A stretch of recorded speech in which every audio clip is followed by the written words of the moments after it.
What's up? This is Brendan with Murphy's Law, and you're listening to Heavy Mental Breakdown.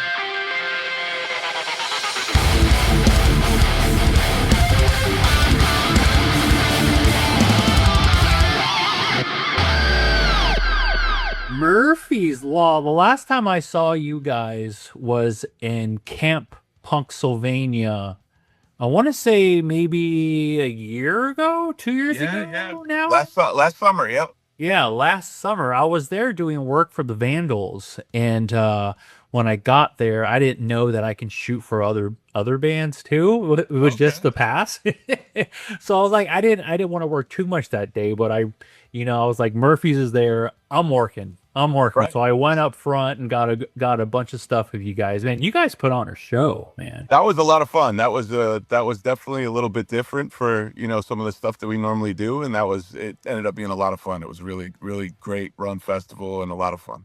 Yeah. Well, you guys have been doing this for quite a while. When did Murphy's Law first start, or when did your journey start with Murphy's? I've been in probably 2.5 years, I want to say. Jimmy started Murphy's Law in probably 80, tail end of 83 into 84, I think. Oh, So he's been okay. at it. He's been at it a long, long time. But What was your journey with music before this? I started off in middle school or whatever, doing like the band stuff or whatever, playing saxophone. And you know eventually one of my good friends at the time, Mark, he was like, we got to start a band or whatever. So he's like, I'm gonna play guitar and this guy's gonna do this, this guy, you play bass or whatever. So I ended up trading in my saxophone for a bass when I was probably like 12 or 13 years old. And that was the start there. That was the start there. And it was just kind of something to do at the time. So, you Did you know, ever go back to saxophone? That's a beautiful no, instrument. no. They were expensive. So it was like, Yeah. it wasn't, it was cool, but it was like, when you had to haul that thing around all the time, it was like, man, the thing Yeah, yeah. So is rough. after high school and all that, have you been in bands throughout ever since, or what has that kind of middle journey been for you? Yeah, we did like a couple bands in high school that kind of played like parties and basement shows and stuff like that. And then like the first band that I really got out and played like out of town was with a band called Contempt, and that was like probably from like 93 to 99. It was kind of like, Oh, okay. straight edge Cool. thing that was going, it was kind of like the Earth Crisis style, like militant straight edge stuff that was going on at the time. And it was it was fun. It was fun. Yeah. So how do you get connected with Murphy's Law all these kind of years later? How did this happen? Many bands in between. And I played, I knew Jimmy. And I played in some other New York bands. I played in Sheer Terror for 5 years. I played, I worked with Madball for, 10 years, being a tour manager, fill-in guitar player, fill-in bass player, like stage manager, like kind of whatever was needed. And the last tour I did in Europe with Sheer Terror before I was leaving the band, we did a couple shows with Murphy's Law. And I said to Jimmy, hey, if you ever need someone to fill in, like, I'm happy to help you out or whatever. I wasn't looking to like join the band or whatever, but something later on came up, and he's like, hey, I got this show and in this show, and these guys can't do it, would you be into doing it? And it was like, yeah, it sounds like fun. And then we kind of hit it off, and then it turned into joining the band, and then trying to work on a new record. Hell So yeah. Oh, you guys are working on a new record right now. first new Murphy's Law record in 25 plus years. Yeah. Wow. Yeah. Okay. Wow. I brought you on right at the best time then. Let's hype up this Yeah. new album. When is that supposed to when do you guys Well, when are you guys supposed to be putting that out, if I can miss that? hopefully by the spring. We're just about to mix it. We got like one last loose end that we got to tie up with it. And Very cool. we dropped two songs last fall, two brand new songs, and those will probably be on the album as well. And then probably 12 other ones that we have finished now. And Yeah, we're trying to work out a deal with however it's going to be released or whatever. There's a kind of a lot of moving parts there, so How it'll probably excited! be the spring. But yeah, it's exciting, and I think I think it's a really good record, and I think it's probably the best record that we were capable of making at this time. So, 25 years removed is a long time, and a lot of lineups removed from the last lineup that recorded a record. So it was a challenge for sure, but I think there's some really good material on the record. I'm really proud of it. Wow. Well, I'm excited for it. As soon as that gets going, I'm gonna push everything for you guys. So that's For sure. exciting, and That would be amazing. hopefully a new tour after that too. There'll definitely be plenty of touring. Yeah, yeah. So we were hoping to have it out this year, but the way it played out, it was kind of like we were kind of laying low for the first half of the year, hoping to have it out this fall, and it just with all the moving parts, it just wasn't possible to get it out that soon. So, Well, when you we're wait ready for. 25 years, what's I was another just going to say, I was just like what's another few 25 months? years work exactly, Yeah, exactly. So I actually have a lot of interviews where the artist is in their car or at work even because being at home or being around family life and all that does get a little hectic. So um you're you're in your car and you had told me it's a little loud in your place and stuff, and so the madness never stops at home, no yeah, matter where you are, where you are in life, what band you are.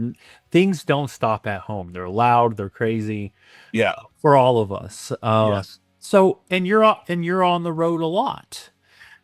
yeah. So how does that balance work for you in kind of a really busy household, but then you're kind of gone for, for months at a time or whatever it might be?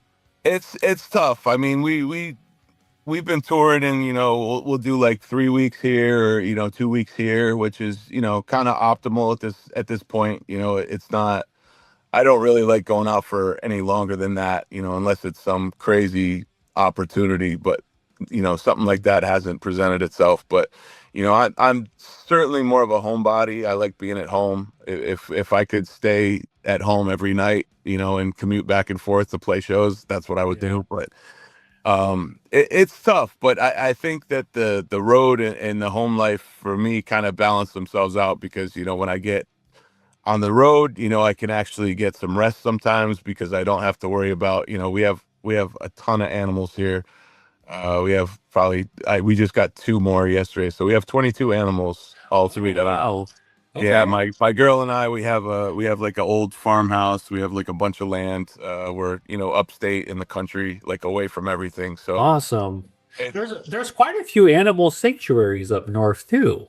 yeah, yeah, yeah. There's definitely a bunch up here. So we have like six dogs. We just got two kittens. We got probably 11 chickens, so a bird and a couple Yeah. couple You guys are rabbits. doing So it. oh yeah, You just need a horse. You just need a. it's possible. It's possible. If it was up to my Yeah. girl, we'd probably have double what we have now. Oh So yeah. I love animals. My two cats are like my favorite things in the world. So I get yeah, it. Our animals, I get it. Um, so you were saying on the road actually kind of mellows you out a little bit. kind of to a degree. I mean, there's like kind of that sweet spot. Like the first few days, it's like, oh, I can relax. I don't have to get up and do everything around here, and I can sleep and just get some rest and relax and have quiet, and uh and then kind of towards the end of that tour, you're like, man, I really want to be home, and I have so much to do. And then you get home and you're away from everything. You're away from all the people, which is nice. It's nice to wake up, and it's like I don't even know some of my neighbors, to be honest. Like, I know a few of them, but there's some people that I've never even had a conversation with, because everyone just kind of keeps to themselves Yeah, around here. yeah. A lot of touring musicians like to hibernate when they get home from tour. It's nice. It's nice. Yeah. Yeah. I'll like work part time here and there when I'm not home, but or not on the road. But it's nice to definitely get home and be able to recharge, and like just kind of be away from everything. Yeah. Well, I'm sure, yeah, there's definitely times that where, it can mellow you out, but I'm sure there's also really hectic times on the road as well. When you're on the road and things are just getting a little crazy, what do you do when you're like, somewhere different or traveling? What do you do to kind of mellow out your mental health? Like, do you meditate at all? Do you read? Like, what kind of brings you down a little bit to kind of help you get through those moments? Sometimes just being able to, walk around in whatever city we happen to be in, just kind of, Mhm. explore by myself, go off and do my own thing or whatever, get away from everybody for a minute because you're stuck with, everybody in the same van or Yeah. bus or whatever it may be on any given tour. So it's nice to take those opportunities when you can to just get away and kind of, do your own thing, find some like good food to eat or something, or occasionally you'll be in a city where you have good friends that you get to see that you never get to see outside of being on tour. So there's plenty of things that are able to kind of provide that distraction or that mellowing out when you're on the road or whatever. Yeah. There's a weird kind of like fine line in between touring and vacationing in a weird way where you're like you're in a different place and you want to see all the things, but it depends Yeah. how much time you got and how far away it is from everything. Yeah. Yeah, I mean, when you're on the first round of any city, you might be like, "Yeah, let's Yeah. go out," and then like the Yeah, second yeah, time, you're yeah. like, I've already seen that." So you might have like a favorite place that you want to eat, or you might have a favorite, bar or something you want to go to. But Yeah. other than that, you're like, But some people they love it. They love to be out every minute and enjoy every minute of it. I'm like more like, I'd rather get rest and like, you Yeah. know, get a good meal, maybe see some people, but Yeah. that's kind of where I'm at with it. I'm not really, there's occasionally like a new city that you haven't been to or something that you're excited about, and you're like, let's go out and do some of the touristy stuff or whatever, which can be fun. But Yeah. you also got to play that night or whatever, or you might be getting in the van after that show for 12 hours, so you're like, Yeah, you got to save energy. yeah, You you got got you you got got to pick energy and choose your reserve. battles. Yeah, exactly. So one question that I would love to hear your opinion on, and it definitely, the more that I hear people talk about it, it seems to me to actually be a mental health concern with the rising of AI music with TikTok bands and TikTok artists. I mean, when you kind of got introduced to this genre, there was none of that. There was no streaming, no Instagram, and No. you guys had to, put in so much work on just like word of mouth and flyers around everywhere. How have you kind of witnessed this growth from when you first started until now? Like, what's kind of just been your journey? Have you adapted to it? Are you kind of just like, oh, I don't really want to get into all that stuff? Like, what has your personal journey been with the growth of social media and AI when it comes to music?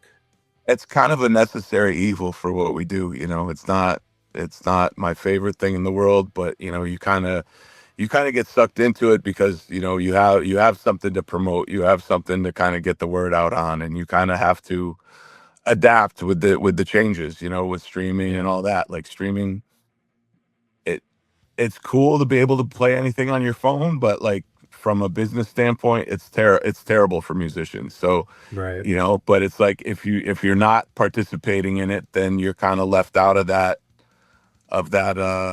you know opportunity. So it's kind of a necessary evil to kind of participate in that, even though you're not getting compensated for your work, even Yeah. remotely fairly based on that. But there's constantly things that have changed, from you know growing up in tape trading and what. There's always been that sort of thing to like the file downloading and all that stuff, and it's just you kind of just got to go with the flow. Like it is what it is. It's unfortunate, and it's certainly changed like it's certainly changed the business entirely. But I've always been a go with the flow type of person. So it's like, if this opportunity ends tomorrow, So be it. I'm going to find, something else that I can do, life, Yeah. life goes on.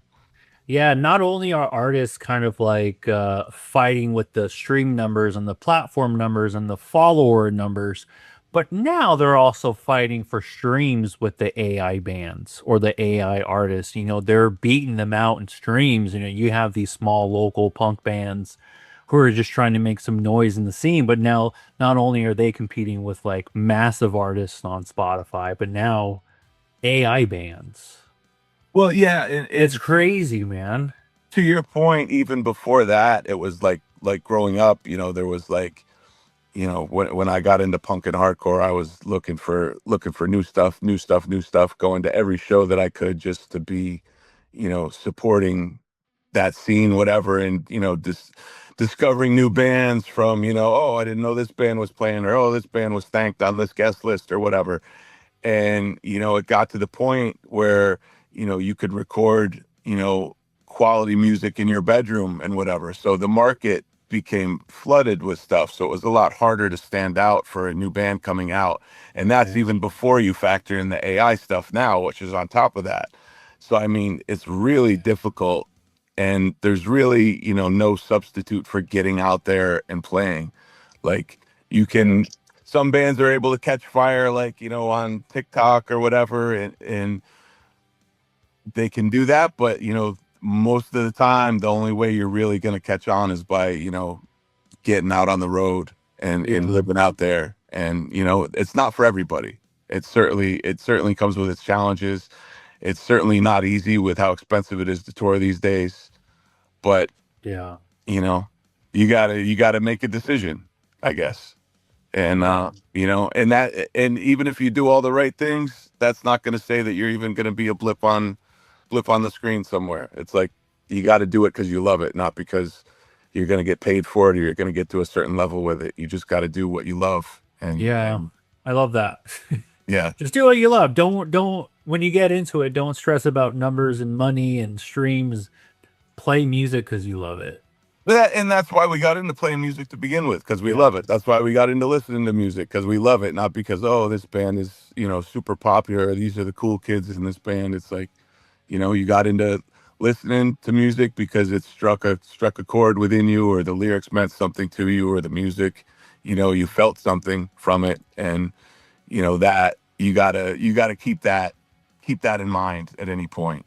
Mm, yeah. There's a lot of artists coming on here when I talk about the AI streaming thing, a lot of the mentality is that's great that you've got numbers, but how many of those who are streaming that are actually showing up to your concert, who are showing up to the local show and paying to see you when you get there?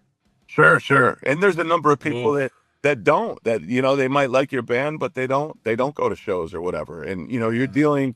dealing with younger kids now sometimes that they don't even like an album. They don't even Right. necessarily like a song. They might like Yeah. a 15-second segment of a song from a TikTok video, and they love it, but they don't even know the song. It's a Or wild the ride, artist. Yeah. you know? And it's like, where when, the time when I came up is like, you had the album and you're holding something physical in your hand. Yeah. And You were forced you to know listen to the whole thing. If you're gonna you were buy it, you you're want going you to wanted listen to to every too. You second wanted of to it. take the whole ride of the album and see what the lyrics were, and see the Yeah. pictures, and see who they thanked, and all this stuff. You really like dug into it, and it was kind Yeah. of like an immersive experience. Dude, I used to buy things just based off the covers and then just hope that it was good when I got it. Same, same. You win some and you lose some, Yeah, but yeah, yeah. You win there was some, a you lot lose of some. winners. There was a lot of Yeah, winners back then, but there really now it's like was. impossible to keep up with. Yeah, I have so many favorite bands still to this day where I only found out about them because they were in like a CD bin at like a local CD, like used record store or something. Yeah, And absolutely. the artwork, I mean, the artwork was always so important. And I'm feeling like the artwork is even kind of turning into an AI generated thing. I can't tell you how many posters that I see, like they're not even flyers anymore. It's just like AI images and people putting AI images on their band t-shirts and stuff. Like, Sure, sure. It definitely got minimized, I think, with the growing streaming a downloading thing, because it was like, even if you had the artwork, it was so tiny. Like you're not like Yeah. being able to take it in like you are holding an LP in your hand and seeing a giant, piece of art, and looking at all the fine details of it. I mean, you can't see that in a 1 inch by 1 inch cube on your Yeah. phone. You can't really appreciate all the detail that goes That's into something. true. You know, I So I never mean, really thought about that. Maybe that's yeah, why there's this drop of like amazing just artwork of album artwork. right. And then you also have, artists rightly deserve to get paid for their work. And then people are like, well, I could just do this AI thing for free and Yeah. not pay you, $500 or $1,000. So you face that thing too. And Yeah. it's And crazy. it's yeah, and it's weird because there's this whole AI also taking over a lot of people's jobs, and it's a lot of people are losing funds to AI. There's so many artists that have been kind of destroyed by this thing. And Sure, then sure. like it's so hard for people to like find jobs today and to have, livable income. And so people are they feel like they have to resort to chat or, those AI things because they can't afford, they would like to, but like they can't afford it. It's only going to get worse. And it's only going to get worse. And It's going to get way we're going to worse. have to rely on AI for so much more as we go on.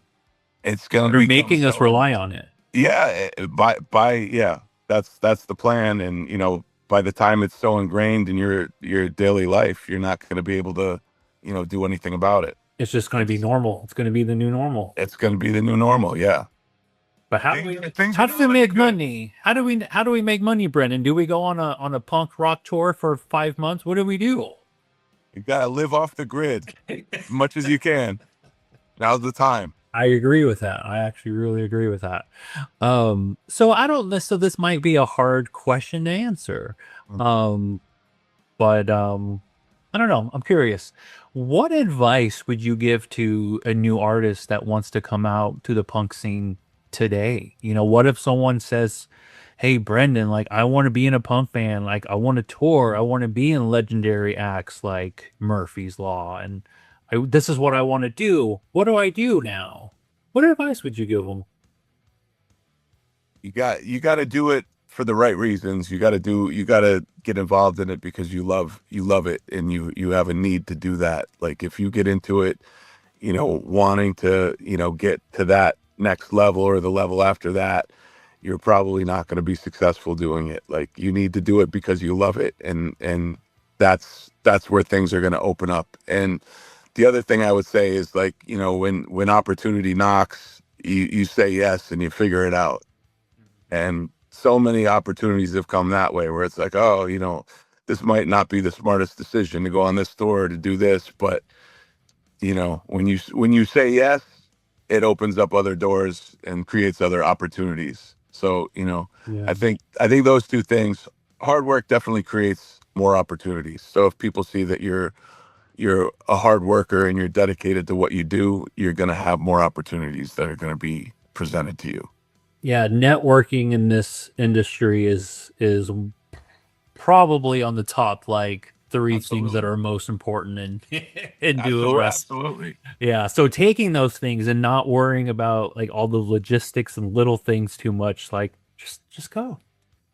Yeah. And be Give it a cool. shot. And be cool. Don't be an asshole. Yeah. Because you're Because gonna meet word you're because gonna meet word the same spreads quick. people. You're gonna meet the same people on the way down as you do on the way up. That is very true. That is very So true. yeah, Well, I got one final question for you.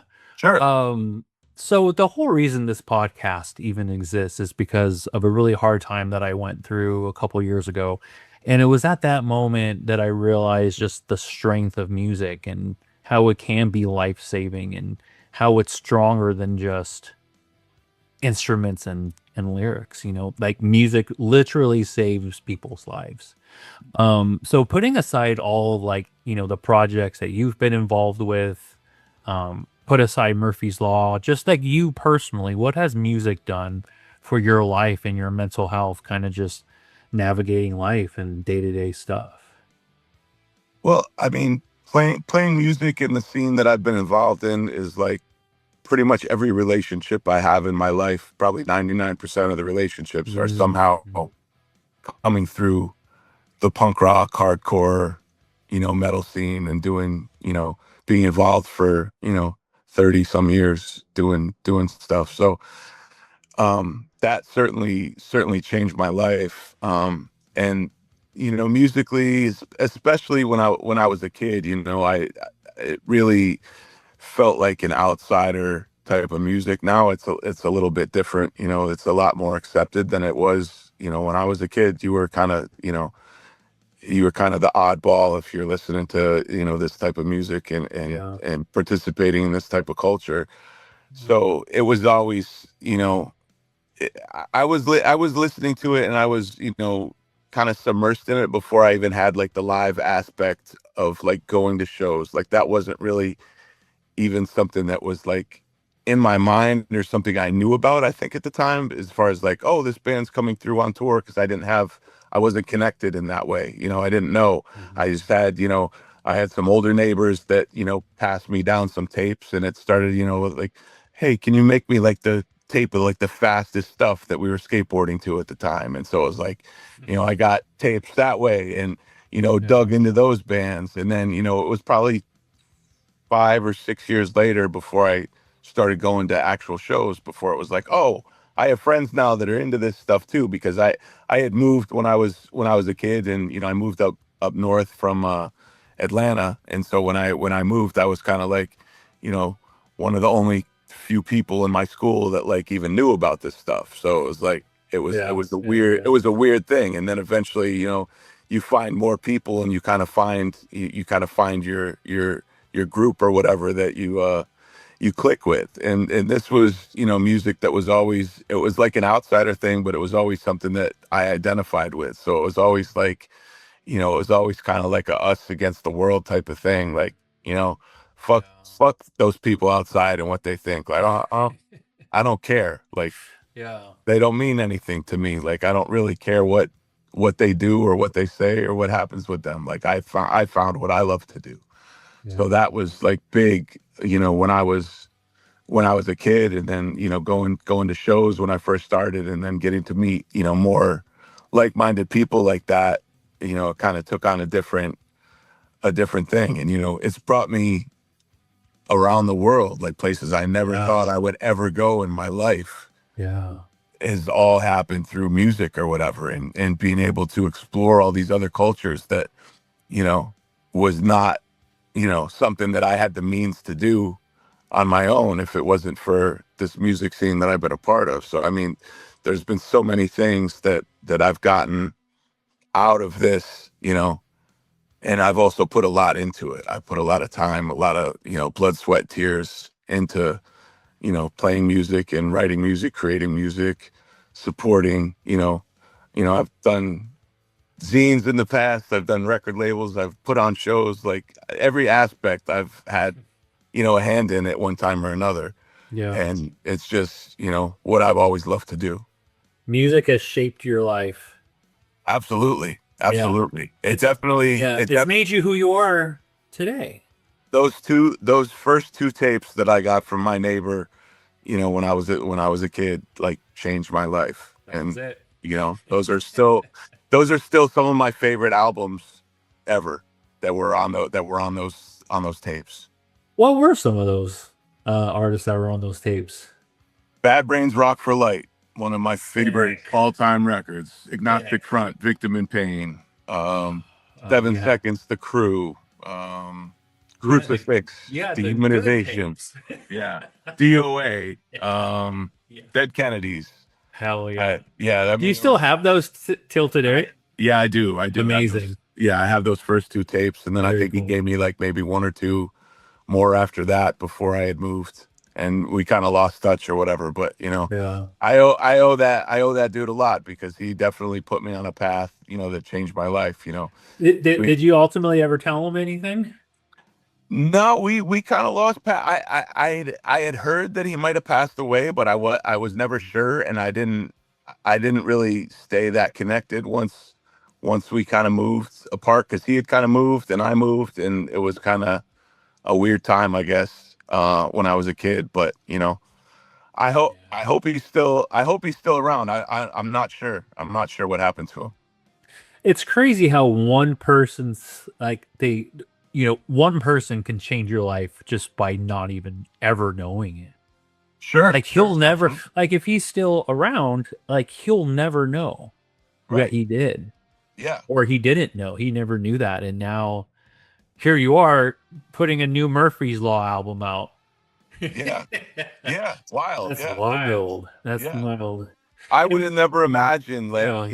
the bands that I've gotten to play with, that I grew up listening to, and the bands that, I grew up listening to that, I looked up to, and now, a lot of them are friends of mine. A lot of them are, you know, colleagues, and it's wild. It's very cool. Yeah. Yeah, some of the best friends that I've made have been in the music space, like you're saying, and like everybody kind of like knows each other in a way, whether no matter what genre it is. Like it's a big crazy family. Like you have to Sure. love it. You have to Sure. love it, and you can't be a dick, like you said earlier. Right. And even with people like, passing away or whatever, it's like, someone that plays in a band that you love passes away, and it affects you. And it's like, Oh my you know, goodness. I might be an acquaintance with this Ugh. person, or I might not even know this person, but the death, like, if somebody passes away, and it hits you hard. And it's like, it's weird. It's weird saying that, because I can't really think of any other aspect in life where it's like someone that you don't know passes away, and it really, like, even like resonates with you in any way. Yeah, when Chester Bennington passed, that hurt me worse than a lot of like when family members that I was like someone even close to. Right. That infected me way more It because I never felt meet him. it. I a couple times, yeah, Yeah. yeah, Was he what you had hoped for when you met him? absolutely, he That's good. was. That's Yeah, the good, because that first doesn't time. always happen. Yeah, yeah, and now I know that I met him when I was like 11 years old, and just like, yes, this is all amazing. But now I know maybe it's not always the best to meet your heroes. Sometimes not. Sometimes not.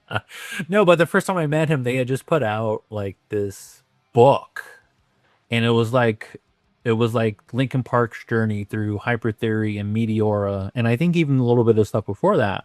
But they did a book signing at like this record store, and when I got up, Chester was just laughing and making weird faces with the people in line. And when I went up to shake his hand, he was just like, "Hey, what's going on?"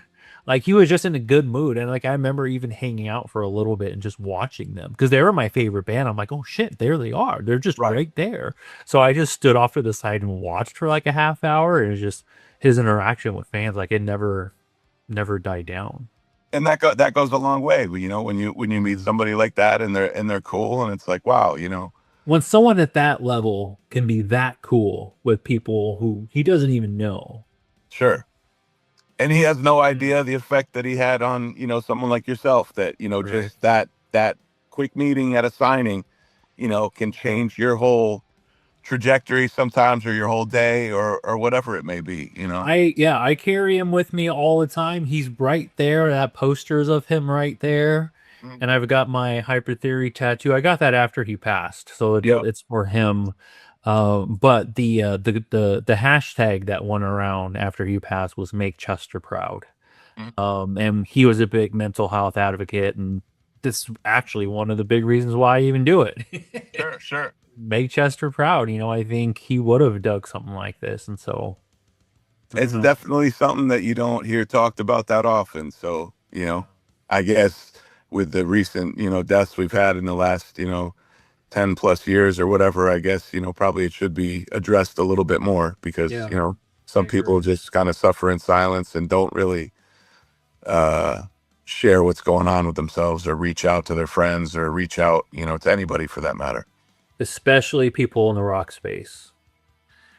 It can be a challenge. Like, I can see why, there's so much addiction and whatever in the touring scene, because you have, an hour a day, give or take, that you're on stage, and that's, that's awesome. But you have 23 hours of that day that sometimes suck, or sometimes Yeah. you don't know what to do with yourself. You don't. It. I don't always love the 23 hours that I'm not on stage, being on the road. Yeah. Sometimes you do, sometimes you don't. But it's tough. It's tough, and I could see why some people fill that void with drinking or drugs, or whatever in excess, because they're trying to fill that void of some sort. Yeah. I know I said one more question like 2 questions ago, but now All this right. is the last question. All right.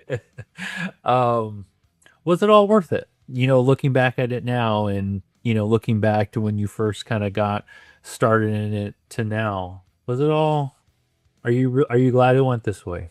I don't think I would have changed a thing. I don't think I would have changed a Amazing. thing. It wasn't what it. I didn't have a plan to do like any of the stuff I did. Like, obviously, I wanted to play music that I enjoyed with people that I enjoyed, but I didn't have a master plan. And I've been able to do some awesome stuff. That 21-year-old me would be like, wow, that's crazy. So Right.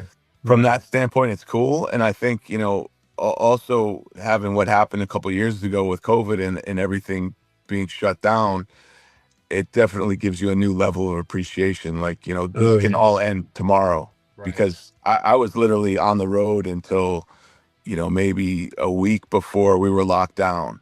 And then, all of a sudden, my whole life was gone, and I didn't know if it was going to come back, and I didn't know when it did come back, if I was going to play by the terms that they were trying to tell me that I had to play by. So Mm.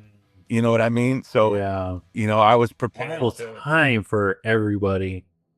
Unbelievable, really unbelievable. And I would say in most interviews, COVID comes up. In most interviews. It's hard not to, because it was such a Yeah. big unexpected Yeah. thing, like out of nowhere, and it just went on and on and Yeah. on. It's like, Yeah. A oh lot shit. of songs were written, a lot of bands were started, a lot of like learning how to do these things started, like learning guitar, and just learning how to sing, and like a lot of amazing art came out of that time. So yeah, it comes up a lot, COVID, but it also sheds a positive light on it too. Yeah, I mean, fortunately, it did come back, and it's Yeah. it was very vibrant when it first came back, and then it kind of ebbs and flows, after that. But when things first like opened up, like it was a big high with everything that was going on. Like, it was a big surge, like, within the scene. So Yeah. it was a lot of fun. Yeah.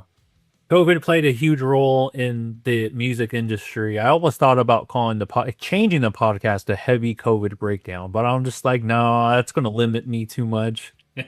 Yeah, I'm just happy that's over. Just happy that's over. It's I'm happy just that's forget the over. name. Yeah, I was not a fan of that time, but Yeah. Well, I keep hearing it's coming back again with something else. So I don't yeah, know. I don't know. we'll Let's see. see. We're We'll we're see. all doomed anyway, Brendan. The aliens are taking over our We'll jobs. see. Move out to the country. I'll see you in upstate New York at an animal sanctuary. Absolutely. Anytime. Let me know when you're up this way. All right.